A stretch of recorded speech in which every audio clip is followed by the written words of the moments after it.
ಲಕ್ಷ್ಮೀರಮಣ ಗೋವಿಂದ ಗೋವಿಂದ, ಶನಿದೇವರಿಗೆ ಗೋವಿಂದ ಗೋವಿಂದ, ನವಗ್ರಹಗಳಿಗೆ ಗೋವಿಂದ ಗೋವಿಂದ. ಜಯ ನಮ ಪಾರ್ವತೀಪತೆ, ಹರ ಹರ ಮಹದೇವ ಶಂಭೋ.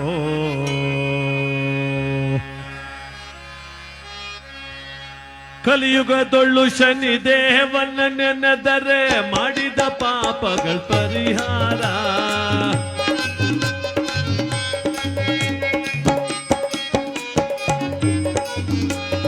ಗ್ರಹತೆ ಜನನಿ ಗತಿಯೆಂದು ಕರೆದರೆ, ಗ್ರಹತೆ ಜನನಿ ಗತಿಯೆಂದು ಕರೆದರೆ, ಕಾಯುವ ನಂಬಿದ ಭಕ್ತರನೋ. ರಾಮ ರಾಮ ಜಯ ರಾಮ ರಾಮ ಜಯ ರಾಮ ರಾಮ ಜಯ ಸೀತಾರಾಮ ರಾಮ.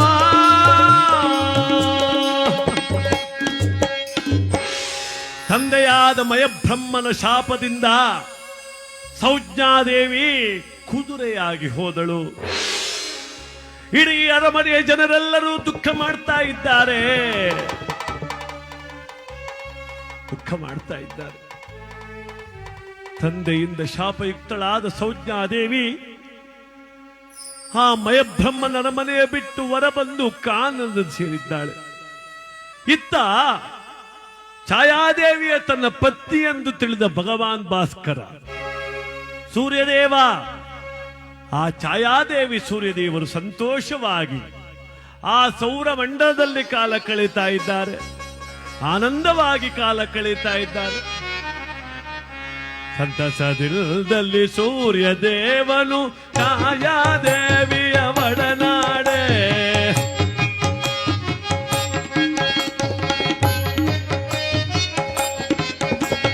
ಸಂತಸದಿಲ್ಲದಲ್ಲಿ ಸೂರ್ಯದೇವನು ಛಾಯಾದೇವಿಯ ಒಡನಾಡೆ. ಆನಂದದಿಲ್ಲದಲ್ಲಿ ಸೂರ್ಯ ಮಂಡಲವು, ಆನಂದದಿಲ್ಲದಲ್ಲಿ ಸೂರ್ಯ ಮಂಡಲವು, ಸೊಗಸಿನಿಲ್ಲದಲ್ಲಿ ಕೃಪಾಸಾರ. ಜಯ ಜಯ ಶನಿದೇವ, ಜಯ ಶುಭ ಮಹಾದೇವ, ಜಯ ಜಯ ಶನಿದೇವ. ಪತ್ನಿಯಾದ ಸೌಜ್ಞಾದೇವಿಯ ನೆರಳಾದರೂ ಛಾಯಾದೇವಿಯೇ ಸೌಜ್ಞಾ ಎಂದು ತಿಳಿದುಕೊಂಡಿದ್ದಾನೆ ಸೂರ್ಯದೇವ. ಆ ಸೂರ್ಯದೇವ ಛಾಯಾದೇವಿ ಒಡನಾಡೆ. ಛಾಯೆ ಗರ್ಭವತಿಯಾದಳು, ಗರ್ಭವತಿಯಾಗಿದ್ದಾಳೆ. ಆನಂದದಿಂದ ಕುಳಿತು ಆ ಶಿವಧ್ಯಾನ ಮಾಡ್ತಿದ್ದಾಳೆ. ಏ ಶಿವನೇ, ಸೌಜ್ಞಾದೇವಿಯ ನೆರಳಾದರು ನನ್ನ ನಿರ್ಜೀವ ರೂಪಕ್ಕೆ ನಿನ್ನ ಕರುಣೆ ತೋರಿದೆಯಾ ದೇವ. ನನಗೆ ಸುಪುತ್ರನನ್ನ ಕರುಣಿಸುವಂತೇಳಿ ಆ ಛಾಯಾದೇವಿ ಶಿವನನ್ನು ಧ್ಯಾನ ಮಾಡ್ತಾಳೆ. ಕಾಲ ಕಳೀತಾ ಇದೆ. ಹೇಗೆ? ದಿನ 1 2 3 4 ದರದಲ್ಲಿ ಕಳಗಿದಾಗ ಕಾಲ.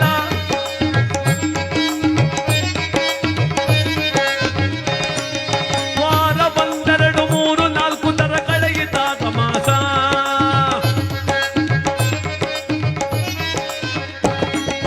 ನಾರಾಯಣ ನಮೋ ನಾರಾಯಣ, ನಾರಾಯಣ ನಮೋ ನಾರಾಯಣ.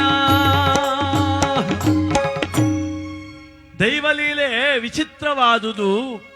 ಆ ಛಾಯಾದೇವಿ ಗರ್ಭಧರಿಸಿ 9 ಮಾಸಗಳು ಕಳೆದು ದಶತಾರೆಯ ಸುಯೋಗದಲ್ಲಿ ಶಿವಾನುಗ್ರಹದಿಂದ ಒಂದು ಗಂಡು ಮಗುವಿಗೆ ಜನ್ಮವನ್ನಿತ್ತಿದ್ದಾಳೆ. ಶನಿದೇವರ ಪಾದಕ್ಕೆ ಗೋವಿಂದ. ಆದರೆ ಮಗುವಿನ ಆಕೃತಿಯೇ ವಿಚಿತ್ರವಾಗಿದೆ. ಕಪ್ಪನೆಯ ರೂಪ, ಕಿರುಜಡೆಗಳು. ಮಗು ಒತ್ತರೆ ವಿಚಿತ್ರವಾದ ಶಬ್ದ. ಆ ಮಗುವನ್ನು ಬಂಗಾರದ ತೊಟ್ಟಿಲಲ್ಲಿ ಮಲಗಿಸಿದ್ದಾರೆ. ತನಗೊಬ್ಬ ಪುತ್ರ ಜನಿಸಿದ್ದಾನೆಂಬ ವಾರ್ತೆ ತಿಳಿದು ಆ ಸೂರ್ಯದೇವನು ನೋಡಲು ಕಾತುರನಾಗಿ ತನ್ನ ಕಾಂತಿಯ ಕಿರಣವನ್ನು ಬೀರ್ತಾ ಇದ್ದಾನೆ. ಈ ತೊಟ್ಟಿಲಲ್ಲಿ ಮಲಗಿರುವ ಮಗುವಿನ ಕಪ್ಪು ರೂಪ ಕಂಡ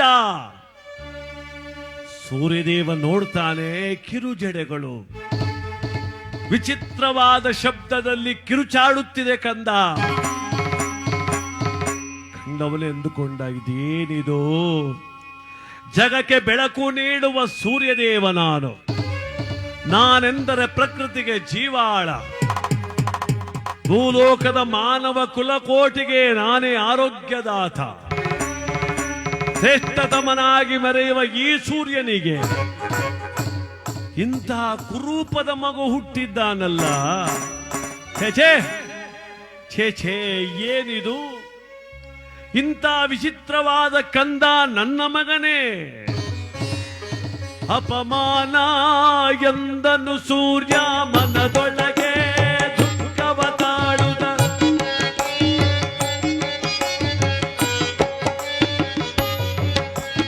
ಅಪಮಾನ ಎಂದನು ಸೂರ್ಯ ಮನದೊಳಗೆ ತಾ ದುಃಖವ ತಾಳುದ. ಚೀಚಿ ಇಂಥ ಸುತನೇ ನನಗೆ, ಚೀಚಿ ಇಂಥ ಸುತನೇ ನನಗೆ ಎಂದನು ತಾನಾಗ, ಎಂದನು ತಾನಾಗ, ಎಂದನು ತಾನಾಗ.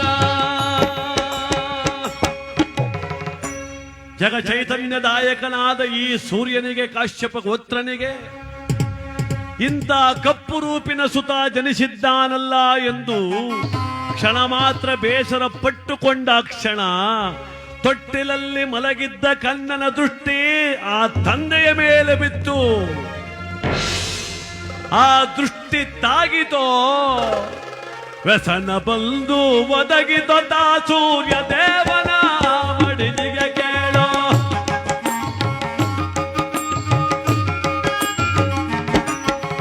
ಒದಗಿದ ವ್ಯಸನವು ಕಡುಗೋಧರಿತ, ಒದಗಿದ ವ್ಯಸನವು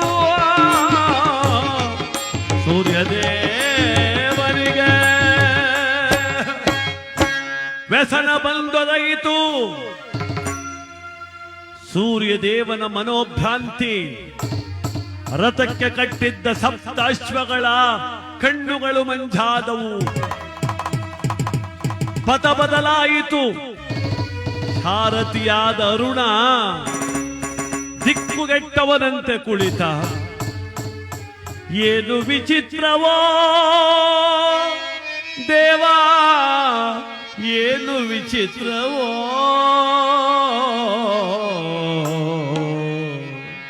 ಇದೆಂಥ ವಿಚಿತ್ರ, ಎಂದೂ ಇಲ್ಲದೆ ಎಂದು ಸೂರ್ಯ ದುಃಖ ಮಾಡ್ತಾ ಇದ್ದಾನೆ. ಏನು ವಿಚಿತ್ರವೋ ಶಿವನೇ, ಏನು ವಿಚಿತ್ರವೋ. ಇನ್ನು ಈ ಪರಿ ವ್ಯಸನ ಬಂದು, ಎಂದು ಈ ಪರಿ ವ್ಯಸನ ಬಂದು ಒದಗಿತಲ್ಲೋ ಗತಿ ಮುಂದೆ. ಏನು ವಿಚಿತ್ರವೋ ದೇವಾ, ಏನು ವಿಚಿತ್ರವೋ. ಸೂರ್ಯದೇವ ದುಃಖದಿಂದ ಕಾಲ ಕಳೀತಾ ಇದ್ದಾನೆ. ಪ್ರಪಿತಾಮಹನಾದ ಬ್ರಹ್ಮದೇವ ಹೇಳ್ತಿದ್ದಾನೆ, ಏ ಸೂರ್ಯದೇವ, ನಿನ್ನ ಆ ದುಃಖಕ್ಕೆ ಯಾರು ಕಾರಣ ಎಂಬುದು ಅರ್ಥವಾಗಲಿಲ್ಲವೇ ನಿನಗೆ? ನಿನ್ನ ಮಡದಿಯ ಉದರದಲ್ಲಿ ಜನಿಸಿರುವ ಮಹಾಶಕ್ತಿ ತೇಜೋಪುಂಜ, ಆ ದಿವ್ಯ ಶಕ್ತಿಯನ್ನು ನೀನು ಅಪಹಾಸ್ಯದಿಂದ ನೋಡಿದ್ದು. ಕಪ್ಪು ರೂಪು ಎಂದು ನಿನ್ನ ಮನಸ್ಸಲ್ಲೇ ಚರಿದಿದ್ದು. ಕಂದನ ದೃಷ್ಟಿ ನಿನ್ನ ಮೇಲೆ ಬಿದ್ದಿದೆ. ನೀನೀಗ ಮಗನನ್ನೇ ಬೇಡಿಕೊಳ್ಳದ ಹೊರತು ನಿನಗೆ ಬೇರೆ ಗತಿ ಇಲ್ಲ. ಹಾಗೆಂದ ಕ್ಷಣ ಭಗವಾನ್ ಭಾಸ್ಕರ ಆ ಕಂದನನ್ನೇ ಬೇಡ್ತಿದ್ದಾನೆ. ಮನ್ನಿಸೋ ಕಂದ ಎನ್ನುತ್ತಲಿ ದೇವ,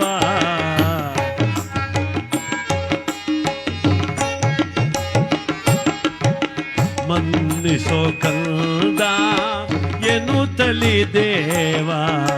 ಕಂದನಿಗೆ ಕೈ ಮುಗಿದನು ಆಗ.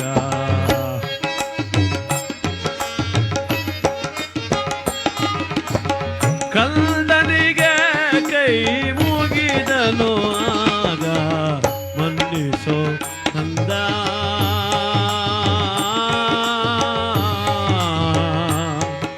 ಕಂದ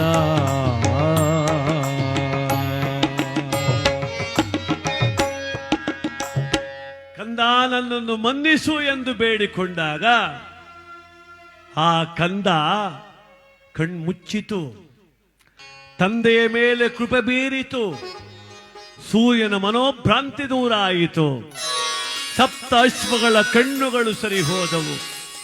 ಸೂರ್ಯದೇವನು ಎಂದಿನಂತೆ ತನ್ನ ಪ್ರಭೆಯ ಬೀರುತ್ತಾ ಪ್ರಕೃತಿಯನ್ನು ಕಾಯ್ತಾ ಇದ್ದಾನೆ. ಆ ಕಂದನನೆತ್ತಿ ಮುದ್ದಾಡ್ತಾ ಇದ್ದಾಳೆ. ಅದಲ್ಲದೆ ಸಂಜ್ಞೆಯ ಮಕ್ಕಳಾದ ಯಮ, ಮನು, ಯಮುನೆ, ಸಾವರ್ಣ ಇಷ್ಟು ಮಕ್ಕಳನ್ನ ಬೆಳೆಸ್ತಾ ಇದ್ದಾಳ ಆ ತಾಯಿ ಛಾಯಾದೇವಿ. ಇತ್ತ ಮಯಬ್ರಹ್ಮನ ಅರಮನೆಯ ಮುಂದೆ ಹೆಣ್ಣು ಕುದುರೆಯಾಗಿ ಆ ಸಂಜ್ಞಾದೇವಿ ಕಾಲ ಕಳೀತಾ ಇದ್ದಾಳೆ. ಆ ಮಕ್ಕಳನ್ನ ಸಲುತ್ತಾ ಇದ್ದಾಳೆ. ಯಮ, ಯಮುನೆ, ಮನು, ಸಾವರ್ಣ, ಶನೇಶ್ವರ. ನೋಡಿ, 5ನೇ ಕಂದ ಆ ಛಾಯಾದೇವಿಯ ಸುಪುತ್ರ. ಆ ಮಕ್ಕಳೆಲ್ಲ ಆಟವಾಡ್ತಾ ಇದ್ದಾರೆ.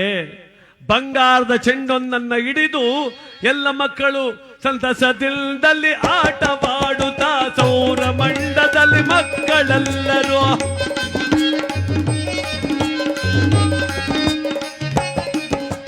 ಸಂತಸದಲ್ಲಿ ಆಟವಾಡುತ್ತಾ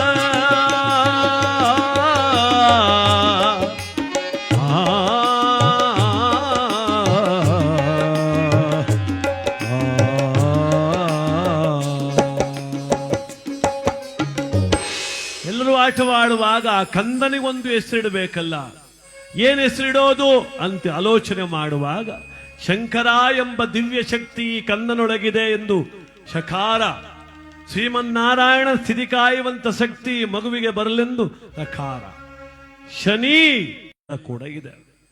ಹೆಸರು ಕಟ್ಟೋದು ವಿಚಿತ್ರ ಆಗಬಾರದು. ಮೊದಲೆಲ್ಲ ಹೆಸರು ಕಟ್ಟುವಾಗ ಚಂದದ ಹೆಸರು ಅಂದ್ರೆ ಅದು ಭಗವಂತನ ಹೆಸರು ಇಡ್ತಿದ್ರು. ರಾಮ, ಕೃಷ್ಣ, ಗೋವಿಂದ. ಯಾಕೆ ಇಡ್ತಿದ್ರು? ಮಕ್ಕಳು ಕರೆಯೋ ನೆಪದಲ್ಲಿ ಭಗವಂತನ ಕರಿಬೇಕು ಅಂತ. ಆದ್ರೆ ಈಗೆಲ್ಲ ಹಂಗಾಗೋದಿಲ್ಲ. ಮೊದಲು ಹೆಸರುಗಳೆಲ್ಲ ಸ್ವಲ್ಪ ಉದ್ದುದ್ದವಾಗಿದ್ದು, ದೊಡ್ಡ ತಾಯಮ್ಮ, ಚಿಕ್ಕ ತಾಯಮ್ಮ, ದೊಡ್ಡೊಂಬಾಳಮ್ಮ, ಚಿಕ್ಕೊಂಬಾಳಮ್ಮ ಅಂತ. ಆಮೇಲೆ ಸ್ವಲ್ಪ ಯಾಕೋ ಉದ್ದಾಯ್ತು, ಕರೆಯೋದು ಕಷ್ಟ ಅಂತ ಕೆಂಪಮ್ಮ, ಕಾಳಮ್ಮ, ಗೌರಮ್ಮ, ನಿಂಗಮ್ಮ, ಶಿವಣ್ಣ, ರಾಜಣ್ಣ, ಬೋರಣ್ಣ, ತಿಮ್ಮಣ್ಣ ಅಂತ ಶುರು ಮಾಡು. ಈಗ ಸ್ವಲ್ಪ ಇನ್ನೂ ನಾವಿನ್ಯ ಕಾಲ 2 ಅಕ್ಷರಕ್ಕೆ ನಿಂತುಬಿಟ್ಟದ ಹೆಸರು. ಶ್ರಾವ್ಯ, ಕಾವ್ಯ, ನವ್ಯ, ಸೌಮ್ಯ ಅಂತ. ಇನ್ನೂ ಸ್ವಲ್ಪ ದಿನ ಹೋಗ್ಬಿಟ್ರೆ ಖಾ, ಕೋ, ಕೌ, ಕಂ, ಕಹ ಅಂತ 1 ಅಕ್ಷರ ಮಡಗಿಬಿಟ್ರೆ ಕರೆಯೋದು ಕಷ್ಟ ಅಂತ. ನಾಯಿ ಮರಿಗೆ ಹಿಡಿದು ಅದೇ ಹೆಸರು, ಮೊಮ್ಮಕ್ಳಿಗೆ ಹಿಡಿದು ಅದೇ ಹೆಸರು ಆಗ್ಬಿಟ್ಟದೆ. ನೆನ್ನೆ ಯಾರೋ ಒಬ್ರು ಅಂತಾರೆ, ದಾಸರೇ ನಮ್ಮ ಪಿನ್ನು ಅದೇ ನಮ್ಮ ಪಿನ್ನು ಅಂತಾನೆ. ಯಾವುದೇ ಅದು ಪಿನ್ನು? ನನ್ನ ಮೊಮ್ಮಗನ ಪ್ರೀತಿಗೆ ಅಂತೀವಿ. ಪಿನ್ನು ಅಂದ್ರೆ ಏನಯ್ಯ? ಅಯ್ಯೋ, ಅರ್ಥನೇ ಬೇಡವಾ? ವಿಚಿತ್ರ ಅರ್ಥ ಇರಬಾರ್ದಲ್ಲ, ಅರ್ಥ ಇರ್ಬೇಕು. ಹೆಸರು ಕರೆದಾಗ ಕಂದ ಅಂತ ಕರೆದ್ರೆ ಆ ಮಗುವನ್ನು ಕೃಷ್ಣ ಬಾಪ ಅಂದ್ರೆ ಆ ಉಡುಪಿ ಕೃಷ್ಣ ಬಂದ ಹಾಗೆ. ಕಂದ, ಚೆಲುವಾ ಬಾರೋ ಅಂದ್ರೆ ಮೇಲುಕೋಟೆ ಚೆಲುವನ ಕರೆದ ಹಾಗೆ. ರಂಗ ಬಾರಪ್ಪ ಅಂದ್ರೆ ಪಟ್ಟಣದ ರಂಗನಾಥನ ಕರೆದ ಹಾಗೆ. ತಾಂಡವ ಬಾರೋ ಅಂದ್ರೆ ಪೆಮ್ನಳ್ಳಿ ತಾಂಡವ ಅಲ್ಲ, ಅದು ಒಳಲು ತಾಂಡವ, ಒಳಲು ತಾಂಡವ. ಕರಿಬೇಕು ಅಂತ ಬಹಳ ವಿಚಿತ್ರ ಆಗದು ಇವಾಗ. ನೋಡಿ, ಮೊದಲು ದೇವರ ಪೂಜೆಗೆ ಅದರದೇ ಆದಂಥ ಒಂದು ಪೂಜ್ಯನೀಯವಾದ ಭಾವನೆ ಇತ್ತು, ಈಗಿಲ್ಲ. ಹೆಂಗೋ ಈ ಸಲ ಕರೋನಾ ಬರಲಾಗಿ ಗಣಪತಿ ತಪ್ಪಿಸ್ಕೊಬಿಟ್ಟು ಐಕ್ಲ ಕೈಯಿಂದ ಏನು ಅವ್ನು ಕುಣಿಸ್ಕೊಂಡು ಮಾಡಬಾರ್ದನ್ನೇ ಮಾಡ್ತಾರೆ ಪುಣ್ಯಾತ್ಮರು. ಗಣಪತಿ ಬಿಡ್ಲಿಕ್ಕೆ ಏನೇನು ಬೇಕು ಮೆರವಣಿಗೆ? ಮುತ್ತಿನ ಪಲ್ಲಕ್ಕಿ, ತಮಟೆ, ನಗಾರಿ, ಡೊಳ್ಳು ಕುಣಿತ, ಪೂಜಾ ಕುಣಿತ, ಕೋಲಾಟ, ಕೊಂಬು, ಕಹಳೆ, ಸಿಡಿಮದ್ದು ಇವೆಲ್ಲ ಇತ್ತು. ಈಗೇನು ಬೇಕು? ಗಣಪತಿ ಬುಡುಕಿ ಏನು ಬೇಕು? 3 ಕೇಸ್ ಎಣ್ಣೆ, 4 kg ಬಣ್ಣ. ಗಣಪತಿ ಬುಡುಕಿ ಟ್ಯಾಕ್ಟ್ರ್ ಮೇಲೆ ಗಣಪತಿ ಕಟ್ಬಿಟ್ಟು ಏನು ಗಣಪತಿ ಮುಂಚರ್ ಕುಣಿತರ್ ನೋಡ್ಬೇಕು. ಅವನಿಗೆ ಮದುವೆನೇ ಇಲ್ಲ ಗಣಪತಿಗೆ, ಅವನ್ ಮುಂಚರ್ ಅಕ್ಕ ನಿನ್ನ ಮಗಳು ನಂಗೆ ಚಿಕ್ಕೋಳಾಗಲ್ವಾ, ಆಗಲ್ವಾ, ಆಗಲ್ವಾ. ಗಣಪತಿ ಮುಂಚರೋಗಿ ಹಿಂಗ್ ಕುಣಿದ. ಏನು ಕುಣಿತವ್ರ ಮಕ್ಕಳು, ಅವ್ರ ಹೌದಿರೆಲ್ಲ ಕಟ್ಟೆ ಮೇಲೆ ನಿಂತ್ಬಿಟ್ಟವ್ರೆ. ಮಕ್ಕಳು ಕುಣಿದ್ ನೋಡಿ ಅವ್ರಿಗೆ ಅದೇನು ಆನಂದವು. ಅವಳೊಬ್ಳು ಅಂತಾಳೆ, ಜಯಕ್ಕ ನನ್ನ ಮಗನ್ ನೋಡವ ಹೆಂಗ್ ಕುಣಿತಾವನೆ. ದೇವರು ಅಂದ್ರೆ ಅದೇನು ಭಕ್ತಿಯೋ ನನ್ನ ಮಗನಿಗೆ ಅಂತಾಳೆ. ಭಕ್ತಿ ಎಲ್ಲಿಂದ ಉಕ್ತಾ ಇದೆ ಅಂತ ಅವ್ರ ಅವಂಗೆ ಗೊತ್ತಿಲ್ಲ. ಅವ್ನು 3 ಕ್ವಾರ್ಟರ್ ಬಿಟ್ಬಿಟ್ಟು ಕುಣಿತಾ ಕುಂತವನ್ ಪುಣ್ಯಾತ್ಮ. ನಮ್ಮೈದ ಗಣಪತಿ ಬಿಡುಕ್ ಹೋಗವನೇ ತಿವಮ್ಮ ಅಂತಾಳೆ. ಅವನೋಗಿ ಸಂದಿಲೆ ಬಿದ್ದೋಗ್ಬಿಟ್ಟು ಅವನಿಗೆ ಗೊತ್ತಿಲ್ಲ. ಅವನು ಯಾವ ಮಟ್ಟಕ್ಕೆ ಗಣಪತಿ ಬಿಡ್ತಾರೆ ಪುಣ್ಯಾತಮರು. ಕಡೆಗೆ ಕೆರೆ ತಾಕ್ ಹೋಗೋದಕ್ಕೆ ಟ್ರಾಕ್ಟರ್ ಡ್ರೈವರು ಗಣಪತಿ ಇಬ್ಬರೇ ಉಳ್ಕೋರಲ್ಲಿ, ಎಲ್ಲರೂ ಬಿದ್ದೋಗ್ಬಿಡ್ತಾರೆ ನಡು ರೋಡಲ್ಲಿ. ವಿಚಿತ್ರ ಆಗ್ಬಿಡ್ತಲ್ಲ. ನಾವು ಪೂಜೆ ಮಾಡದಿದ್ರು ಪರವಾಗಿಲ್ಲ, ಆ ಪೂಜೆ ಕೆಡಿಸ್ಬಾರ್ದು. ಗೊತ್ತಿದ್ರೆ ಮಾಡ್ಬೇಕು. ಆಚಾರ ವಿಚಾರ ಸಂಸ್ಕೃತಿ ಅಂತಿದ, ಹಿಂಗೆ ಪೂಜೆ ಆಗಬೇಕು, ಹಿಂಗೆ ಉತ್ಸವ ಆಗಬೇಕು, ಇವೆಲ್ಲ ಇದ್ದಾವೆ. ನಮ್ಮ ಕೈಲಿ ಆಗಲಿಲ್ವಾ ಪರವಾಗಿಲ್ಲ, ರಸ್ತೆಲಿ ಹೋಯ್ತಾ ಒಂದು ಸೆಲ್ಯೂಟ್ ಹೊಡ್ಕೊಂಡು ಹೋಯ್ತಿದ್ರೆ ಆಯ್ತಾ ಪರವಾಗಿಲ್ಲ. ಅದರಿಂದ ಸಂಸ್ಕಾರ ಅಂತೀವಿ. ಆ ಕಂದನಿಗೆ ಹೆಸರಿಟ್ರು ಶನಿ ಅಂತೇಳಿ. ಈಗಿರುವ ಸಮಯ ಕಳೆಯಿತು ಕಾಲವು ಭರದಿಲ್ದ ಸೂರ್ಯ ಮಂಡಲದಿ ಚಂದ ಸದಿ.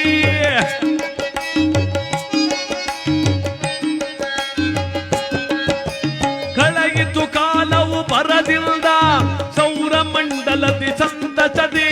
ಮಕ್ಕಳೊಂದಿಗೆ ಆಡುತ್ತ ತಾಯಿ ಛಾಯಾದೇವಿಯು ಸೊಬಗಿಲ್ದ.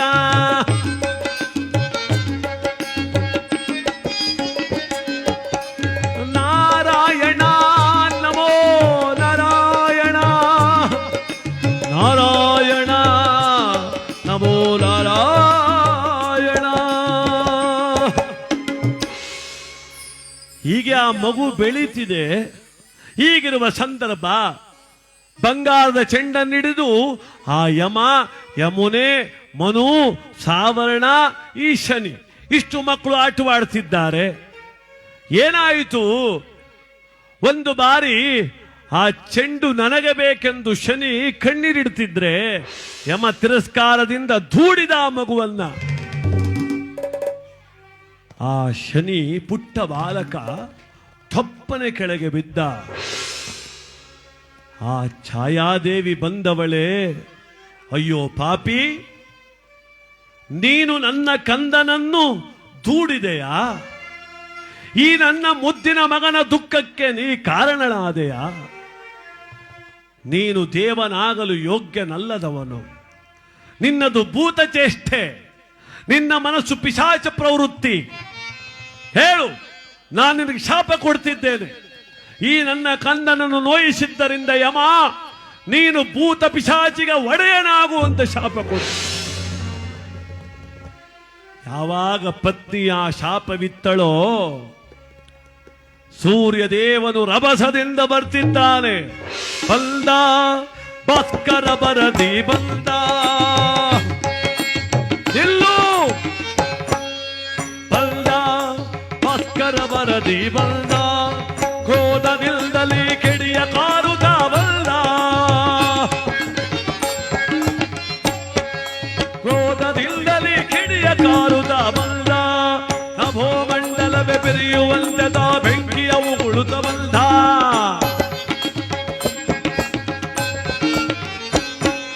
ಬಂದ ಭಾಸ್ಕರದ ಬಂದ. ನಿಲ್ಲು ಸೌಜ್ಞ, ನಿಲ್ಲು. ಎತ್ತ ತಾಯಿ ಎಂದಿಗೂ ಮಗನಿಗೆ ಶಾಪ ಕೊಡುವುದಿಲ್ಲ. ನೀನು ನಿನ್ನ ಮಗನಿಗೆ ಶಾಪವಿತ್ತೆಯ? ಅದು ಭೂತ ಪಿಶಾಚಿಗಳಿಗೆ ಒಡೆಯನಾಗು ಎಂದು.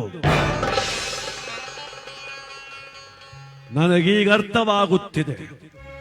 ಎತ್ತವಳೆಂದಿಗೂ ಶಾಪ ಕೊಡುವಳಲ್ಲ ಎಂದ ಮೇಲೆ ನೀನು ನಿಜವಾಗಿಯೂ ಇವನನ್ನು ಎತ್ತವಳಲ್ಲ.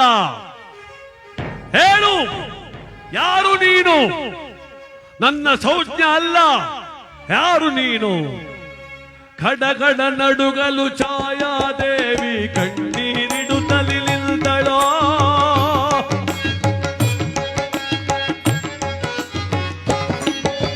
ಖಡಗಡ ನಡುಗುತ್ತ ಛಾಯಾದೇವಿತ ಕಣ್ಣೀರಿಡುತ್ತ ನಿಲ್ದಳೋ. ಮನುಷ್ಯೋ ಎಂದು ಓಡೋಡಿ ಬಂದು ಶಿವನ ಪಾದ ಮುಟ್ಟಿದಳೋ.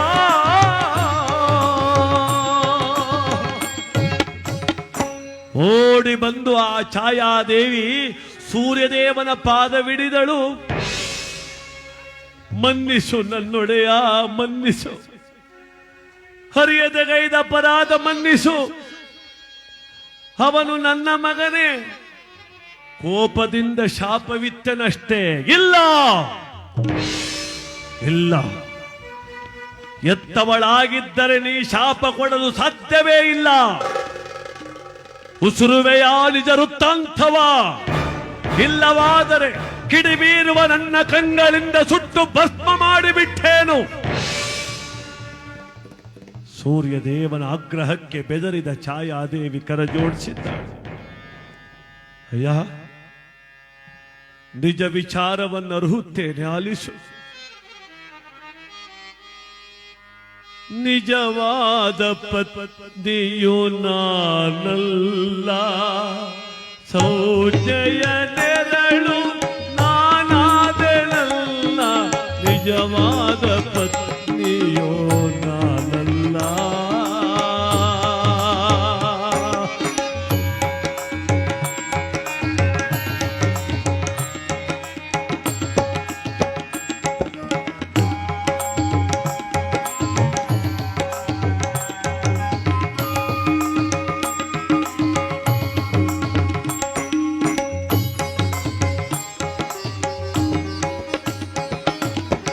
ಹರಿಯನು ನಾನು ಈ ಪರಿವಿಧಿಯ, ಜೀವವಿತ್ತಳು ತಾಯಿ ಸೌಜ್ಞಾದೇವಿ.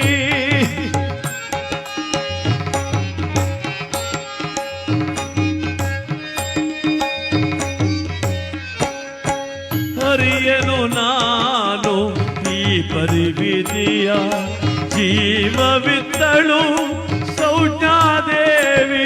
ಹಿರಿಯಳ ನೆರಳು ನಾನಯ್ಯ.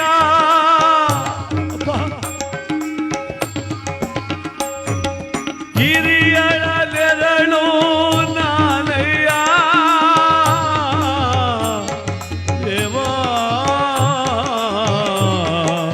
ಮನ್ನಿಸೋ ಎನ್ನ ಪರಾಧವ. ಸ್ವಾಮಿ ಮನ್ನಿಸಿ ಸ್ವಾಮಿ. ನಾನು ಸೌಜ್ಞಾದೇವಿಯ ನೆರಳು. ನಿಮ್ಮ ದೇಹದಿಂದ ಉಕ್ಕಿ ಬರುವ ಆ ಬೆಳಕಿನ ಪ್ರಖರತೆಯ ಸುಡು ಬಿಸಿಲನ್ನು ಸಹಿಸಲಾಗದೆ ಎನ್ನಕ್ಕ ನನ್ನನ್ನು ನಿನ್ನ ಬಳಿ ಬಿಟ್ಟು ಹೊರಟಳು. ನಾನವಳ ಪ್ರತಿರೂಪವೇ ಹೊರತು ನಾ ಸೌಜ್ಞೆಯಲ್ಲ. ಇದರಲ್ಲಿ ನನ್ನ ಅಪರಾಧವಿಲ್ಲ, ಮನ್ನಿಸು ಎಂದರೆ ಛಾಯಾದೇವಿಯ ನುಡಿ ಕೇಳಿ ಸೂರ್ಯನು ದಿಗ್ಮೂಢನಾದ. ಏನು ಏನು, ನನ್ನ ಪತ್ನಿಯಾದ ಸೌಜ್ಞಾ ನನ್ನನ್ನು ತೊರೆದಳೆ. ಸೌಜ್ಞಾ ಎಂದು ಆ ಸೂರ್ಯದೇವನು ಭರನೆ ಬರುತ್ತಿದ್ದಾನೆ ಭಯಬ್ರಹ್ಮನ ಲೋಕದೆಡೆಗೆ. ಸೌರಮಂಡಲವೇ ದುಃಖದಲ್ಲಿ ಮುಳುಗಿದೆ. ಆ ಬರುತ್ತಿರುವ ಸೂರ್ಯದೇವ ನೇರವಾಗಿ ಬಂದ ಮಯಬ್ರಹ್ಮನರ ಮನೆಗೆ. ಆ ಮಯಬ್ರಹ್ಮ ಹೇಳ್ತಿದ್ದಾನೆ, ಈಗ ಬಂದೆಯ ಸೂರ್ಯದೇವ, ನೆನಪಾಗಲಿಲ್ಲವೇ ನನ್ನ ಸುಪುತ್ರಿ ನಿನಗೆಂದು? ಇಲ್ಲ ಮಾವನವರೇ, ಪ್ರತಿರೂಪವನ್ನೇ ಸೌಜ್ಞಾ ಎಂದು ತಿಳಿದುಕೊಂಡಿದ್ದೆ ನಾನು. ನಿನ್ನ ದೇಹದಲ್ಲಿ ಹೊರಹೊಮ್ಮುವ ಪ್ರಖರತೆಯನ್ನು ನನ್ನ ಮಗಳು ಸಹಿಸಲಾಗದೆ ಬಂದಳು. ಆದರೆ ಧರ್ಮ ಸಂಕಟಕ್ಕೆ ಸಿಲುಕಿ ನನ್ನ ಮಗಳಿಗೆ ಶಾಪವಿತ್ತಿದ್ದೇನೆ ನಾನು. ನೀನವಳ ಹೊಂದಬೇಕೋ? ಹಾಗಿದ್ದರೆ ಅದು ನೋಡು, ದೂರದ ಕಾಡಿನಲ್ಲಿ ಕುದುರೆಯ ರೂಪದಲ್ಲಿ ಅಲೆಯುತ್ತಿದ್ದಾಳೆ ನನ್ನ ಮಗಳು. ಸೌಜ್ಞಾ ಎಂದು ಓಡೋಡಿ ಬರ್ತಿದ್ದಾನೆ ಸೂರ್ಯ. ಹೆಣ್ಣು ಕುದುರೆಯಾಗಿದ್ದಾಳೆ ಪತ್ನಿ. ಆ ಪತ್ನಿ ಅಗಲಿಕೆ ಸಹಿಸಲಾಗದೆ ಈ ಸೂರ್ಯದೇವನು ತಾನೂ ಒಂದು ಕುದುರೆಯ ರೂಪವನ್ನು ತಾಳ್ತಿದ್ದಾನೆ. ಭರದಿಂ ತಾಳಿದ ತುರಗದ ರೂಪವ ಭಾಸ್ಕರನು ಕೇಳೋ.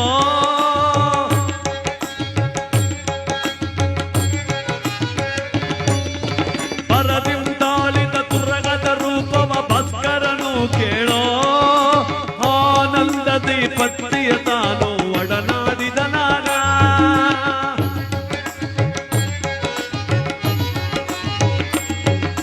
ಜಯ ಜಯ ರಾಮ ಸೀತಾರಾಮ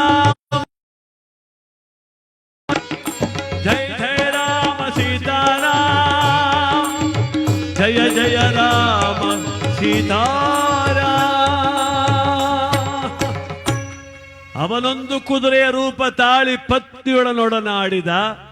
ಆಗ ಆ ತುರಗದ ಮೂಗಿನ ಬಳ್ಳಿಯಲ್ಲಿ ದೇವತೆಳುದುರಿ ಬಿದ್ದರು. ಅವರನ್ನ ಅಶ್ವಿನಿ ದೇವತೆಗಳು ಅಂತ. ಅಶ್ವಿನಿ ದೇವತೆಗಳು ಅಂದ್ರೆ ಸೂರ್ಯ ಮತ್ತು ಪತ್ನಿ ಕುದುರೆಯ ರೂಪ ತಾಳಿದಾಗ ಹುಟ್ಟಿದವರು. ಆ ಅಶ್ವಿನಿ ದೇವತೆಗಳೆಲ್ಲಿರ್ತಾರೆ ಅಂದ್ರೆ ಸದಾಕಾಲ ನಮ್ಮ ಅಕ್ಕಪಕ್ಕನೇ ಇರ್ತಾರಂತೆ. ಅವ್ರಿಗೊಂದು ದಿವ್ಯವಾದ ಶಕ್ತಿ ಇದೆ. ನಾವೇನು ಹೇಳಿದ್ರು ಹಾಗೆ ಆಗಲಿ ಹಾಗೆ ಆಗಲಿ ಅಂತಾರಂತೆ. ಅಸ್ತು ಅಸ್ತು ಅಂತ. ಅದಕ್ಕೆ ನಾವೇನು ಮಾಡಬೇಕು? ಯಾರಾದರೂ ಚೆನ್ನಾಗಿದ್ದಾರೆ ಸ್ವಾಮಿ ಅಂದರೆ ಚೆನ್ನಾಗಿ ಇವನು ಬಾಪ ಅನ್ಬೇಕು. ಆಗೇನು ಮಾಡ್ತಾರೆ ಅವರು? ಅಸ್ತು ಹಂಗೆ ಇರು ಅಂತ. ಕೆಲವರು ಸುಮ್ಮನೆ ಚೆನ್ನಾಗಿದ್ದೀರಾ, ಅಯ್ಯೋ ಏನು ಚಂದವಪ್ಪ, ಯಾರಿಗೆಲ್ಲ ನನ್ನ ಸಂಕಟವ ಅಂತಾರೆ. ಅಸ್ತು ಅಂದರೆ ಸಂಕಟ ಬತ್ತು ಅಂತ. ಸುಮ್ಮನೆ ಕೇಳ್ಕೋಬಾರ್ದು ನಾವೆಲ್ಲ. ಸುಖ ದುಃಖ ಏನಿದ್ರು ಕೂಡ ಭಗವಂತ. ಏನ್ ಸ್ವಾಮಿ ಮನೆ ಕಟ್ಬಿಟ್ರಿ ಅಂದ್ರೆ ಏನೋ ಭಗವಂತ ಶನಿದೇವ್ರ ಅನುಗ್ರಹ ಕಟ್ತೆ ಬಾಪ ಅನ್ನೋದಿಲ್ಲ. ಕಟ್ತೆ ಕಣಪ್ಪ 60 ಲಕ್ಷ ಆಗೋಯ್ತು, ಏನ್ ನಮ್ಮ ಊರವ್ರಿಗೆಲ್ಲ ಹೊಟ್ಟೆ ಕಿಚ್ಚು ಅಂತ ಅನ್ಪುಣ್ಯ. ಏನು ಒಬ್ಬನೇ ಮನೆ ಕಟ್ಟರು ನಂಗೆ. ಏನ್ ಕಾರ್ ತಂದು ನಿಲ್ಲಿಸ್ಬಿಟ್ರಿ, ಮಗ ತಂದ ಮೊನ್ನೆ 16 ಲಕ್ಷ, ನಮ್ಮ ಅಣ್ಣ ತಮ್ಮದಿರ ಮಕ್ಕ ನೋಡೋಕಾಯ್ತಿಲ್ಲ, ಏನು ಮಾಡಿಯಪ್ಪ ನಮ್ಮ ಬದುಕ್ಬಿಡ್ತಾರೆ ಅಂತ ಆಗೋಲ್ತು. ಏನ್ ಈ ವಯಸ್ಸಲ್ಲಿ ಕತ್ಗೆ ಚೈನ್ ಹಾಕೊಂಡು ಕೈಗೆ ಗ್ಯಾಸ್ ಲೈಟ್ ಕಟ್ಕೊಂಡು ನಿಂತಿದ್ದೀರಿ? ಬ್ರಾಸ್ಲೈಟ್ ಸ್ವಾಮಿ, ಅದು ಬ್ರಾಸ್ಲೈಟ್ ಕಟ್ಕೊಂಡು ನಿಂತಿದ್ದೀರಿ ಅಂದ್ರೆ ಮೊಮ್ಮಗಳು ಮದುವೆಗೆ ಮಗಳು ಮಾಡಿಸ್ಕೊಡ್ಲು ಕಂಬ ಅಂತ. ಭಗವಂತ ಕೊಟ್ಟ ಅಂದ್ಲೇ ಇಲ್ಲ. ಮನೆ ಕಟ್ತೋನ್ ನಾನು, ಕಾರ್ ತಂದೋನು ಮಗ, ಒಡವೆ ಮಾಡಿಸ್ತೋಳು ಮಗಳು ಅಂತ. ಏನು ಹಂಗೆ ಇರ್ತದ ಟೈಮು? ಗ್ರಾಚಾರ ಕೆಡ್ತು, ಮನೆ ಸೆಲ್ ಅಗ್ರಿಮೆಂಟ್ ಆಯಿತು, ಕಾರು ಫೈನಾನ್ಸ್ ಎಳ್ಕೊಂಡು ಹೊಂಟೋದ್ರು, ಕತ್ತಲ್ಲಿ ಚೈನು ಕೈಲಿದ್ದು ಬ್ರಾಸ್ಲೈಟ್ ಎಲ್ಲ ಹೋಗಿ ಬ್ಯಾಂಕ್ ಲಾಕರ್ ಸೇರ್ಕೊಂಡ್ಬಿಡ್ತು. ಯಾರೋ ಬಂದು ಕೇಳಿದ್ರು, ಏನು ಸ್ವಾಮಿ ಹಂಗಿದ್ದವ್ರು ಹಿಂಗೆ ಆಗ್ಬಿಟ್ರಿ ಅಂದರು. ಹಾಗಂತಾನೆ ಪುಣ್ಯಾತ್ಮ, ಏನು ಮಾಡಿಯಪ್ಪ ದೇವರು ಕಣ್ಣಿಲ್ಲ ಅಂತ. ಮನೆ ಇವನು ಕಟ್ಟಿದ್ನಂತೆ, ಕಾರ್ ಮಗ ತನ್ನಂತೆ, ಒಡವೆ ಮಗಳು ಮಾಡಿಸಿದ್ಲಂತೆ, ಹೋದಾಗ ಮಾತ್ರ ದೇವರು ಕಣ್ಣಿಲ್ವಂತೆ. ಇದೆಂಥ ನ್ಯಾಯ ಮಡಿಕೊಂಡು ಕುಂತೀವಿ ಜಗತ್ತಲ್ಲಿ ನಾವು. ಸಂಪಾದನೆ ಎಲ್ಲ ನಂದು, ನಷ್ಟವೆಲ್ಲ ಭಗವಂತಂದು ಅಂತ ಅವ್ನಿಗೆ ಅರ್ಪಿಸ್ಬಿಟ್ಟಿದ್ವಿ. ಹಾಗಾಗಬಾರ್ದು. ಸಂಕಟ ಬಂದಾಗ ವೆಂಕಟರಮಣ ಅಲ್ಲ, ದೇವರು ಅಂದ್ರೆ ಹಂಗಾಗದು. ಇವಾಗ ಭಗವಂತ ಅಂದರೆ ಭಕ್ತಿ ಇರಬೇಕಿತ್ತು, ಮೋಸ ಆಗ್ಬಿಡ್ತು. ಭಾಳ ಜನ ಮೋಸ ಮಾಡೋದು ದೇವ್ರು ಇಟ್ಕೊಂಡ್ಬಿಟ್ಟು ಸಂಜೆ ಗಂಟ ಬಾಯಿಗೆ ಬಂದಂಗೆ ಬಯಸ್ಕೊತಾರೆ, ಎಲ್ಲಿ ಬೇಕು ಅಲ್ಲೇ ಬಿದ್ದು ಉಳ್ಳಾಡ್ತಾರೆ, ಮಾಡಬಾರ್ದನ್ನೇ ಮಾಡ್ತಾರೆ, ಆಡಬಾರ್ದನ್ನೇ ಆಡ್ತಾರೆ. ಬೆಳಗ್ಗೆ 6 ಗಂಟೆಗೆ ಹೋಗಿ ಅಯ್ಯಪ್ಪ ಸ್ವಾಮಿ ಮಾಲೆ ಹಾಕ್ಸ್ಕೊಂಡು ಹೊಂಟು ಬರ್ತಾರೆ. ನೋಡಿದ್ರೆ ಭಯ, ಏನು ಮನಕ ಚೀಟಿ ಮಾಡಿ ಒಂದು 50 ಲಕ್ಷ ಸಾಲ ಮಾಡ್ಕೊಂಬಿಟ್ಟ. ಸಾಲಗಾರರ ಕಾಟ ಜಾಸ್ತಿ ಆಗ್ಬಿಡ್ತು. ಓದುತ್ತೆ ಅಯ್ಯಪ್ಪ ಸ್ವಾಮಿ ಮಾಲೆ ಹಾಕ್ಸ್ಕೊಂಡು ಹೊಂಟು ಬಂದ. 6 ತಿಂಗಳಾಯ್ತು, ಬಟನು ಬೀಚಲ್ಲ, ಅಯ್ಯಪ್ಪ ಸ್ವಾಮಿಗೂ ಹೋಗಲ್ಲ. ದುಡ್ಡು ಕೊಟ್ಟರು ಹೊಡಿಯೋಂಗೂ ಇಲ್ಲ, ಬೊಯ್ಯುವಂಗೂ ಇಲ್ಲ. ಎಲ್ಲಣ್ಣ ದುಡ್ಡು ಕೇಳಿದವ್ರಿಗೆಲ್ಲ ಒಂದೇ ಉತ್ತರ. ಊರ ಪಕ್ಕ ಕೆರೆ ಇತ್ತು, ನೀರು ಮುಳುಗೋದು, ಅದೇ ಬಟ್ಟೆ ಒಗೆದು ಊಟಕ ಉಡ್ಸುತ್ತ ಓಡಾಡೋದು. ಕರ್ರಗಿದ ಬಟ್ಟೆ ಎಲ್ಲ ಒಗೆದು ಬೆಳಗ್ಗೆ ಆಗೋದು. ಹೋಗ್ನೇವಲ್ಲ ಪುಣ್ಯಾತ್ಮ. ಪಾಪ ಹೆಣ್ಮಕ್ಳು ಹಬ್ಬಕ್ಕೆ ಎಣ್ಣೆ ಚೀಟಿ ಎಲ್ಲ ಹಾಕ್ಬಿಟ್ಟವ್ರೆ. ಅವ್ನು ಎಣ್ಣೆ ತಂದು ಕೊಡಬೇಕು, ಒಡೆ ಕಜಾಯ ಮಾಡಬೇಕು. ಎಲ್ಲಣ್ಣ ಎಣ್ಣೆ ಅಂದರೆ ಸ್ವಾಮಿ ಶರಣಮಯ್ಯಪ್ಪ. ಲೇಡೀಸ್ ಸ್ವಾಮಿ ಅಯ್ಯಪ್ಪ ಸ್ವಾಮಿ ಮುಡ್ಸ್ಕೊಬಾರ್ದು, ಸ್ವಲ್ಪ ಹಿಂದೆ ನಿಂತ್ಕೊಳ್ಳಿ ಅಂತಾನೆ. ನಾವ್ಯಾಕಪ್ಪ ಮುಡ್ಸ್ಕೊಮ್ಮ, ಎಣ್ಣೆ ತಂದು ಕೊಡು ಅಂತಾರೆ. ಕಡೆಗೆ ಯಾರು ಕೇಳಿದ್ರು, ಏನಪ್ಪ ಬಾರೋ ಇಲ್ಲಿ, 12 ದಿವ್ಸಕ್ಕೆ ಹೋಗ್ಬೇಕಿತ್ತು, 24 ದಿವ್ಸಕ್ಕೆ ಹೋಗ್ಬೇಕಿತ್ತು, 48 ದಿವ್ಸಕ್ಕೆ ಹೋಗ್ಬೇಕಿತ್ತು, ನೀನು 6 ತಿಂಗಳಾದರೂ ಹೋಗಿಲ್ವಲ್ಲ, ಯಾವಾಗ ಓದಿಯಪ್ಪ ಅಂದರು. ಅದಕ್ಕೆ ಅವನಂತಾನೆ, ಸುಮ್ಮನೆ ಹೋಗೋಕ್ಕಾದದ ಸ್ವಾಮಿ, ಅಯ್ಯಪ್ಪ ಸ್ವಾಮಿ ಕನ್ಸಲ್ ಬಂದು ಭಾನುಗಂಟು ಹೋಗೋದಿಲ್ಲ ಅಂದ. ಅಲ್ಲಿಗೆ ದುಡ್ಡು ಬರುವುದೇ ಇಲ್ಲ ಅಂತ ಗ್ಯಾರಂಟಿ ಆಗೋಯ್ತು. ಬೇಡ ಕಣಪ್ಪ ಅಂದರು. ಕೇಳಿಲ್ಲ ನಮ್ಮ ಹಾರ್ಮೋನಿ ಮಾಸ್ಟ್ರು ಗೊರವಾಲೆಯವರು, ಈ ಕುಂತವ್ರು ಪುಣ್ಯಾತ್ಮರು. ಆ ಸೌಮ್ಯನ ಜಾಮೀನು ಮಾಡ್ಕೊಂಡು 10,000 ರೂಪಾಯಿ ಸಾಲ ಕೊಟ್ಬಿಟ್ರು. ಹಾಂ, ಕೇಳಿ ಸಾಕಾಗಿ ಹೋಗಿ 6 ತಿಂಗಳ ಮೇಲೆ ಇವರು ಅಯ್ಯಪ್ಪ ಸ್ವಾಮಿ ಮಾಲೆ ಹಾಕ್ಸ್ಕೊಂಡು ಹೊಂಟು ಬಂತು. ಅವರು ಅದೇ ಬಟ್ಟೆ, ಇವರು ಅದೇ ಬಟ್ಟೆ. ಅವ್ರು ಆ ಕಡೆಯಿಂದ ಬಂದರು, ಇವ್ರು ಈ ಕಡೆಯಿಂದ ಹೋದ್ರು. ಅವ್ರು ಸ್ವಾಮಿಯೇ ಶರಣಮಯ್ಯಪ್ಪ ಅಂದರು.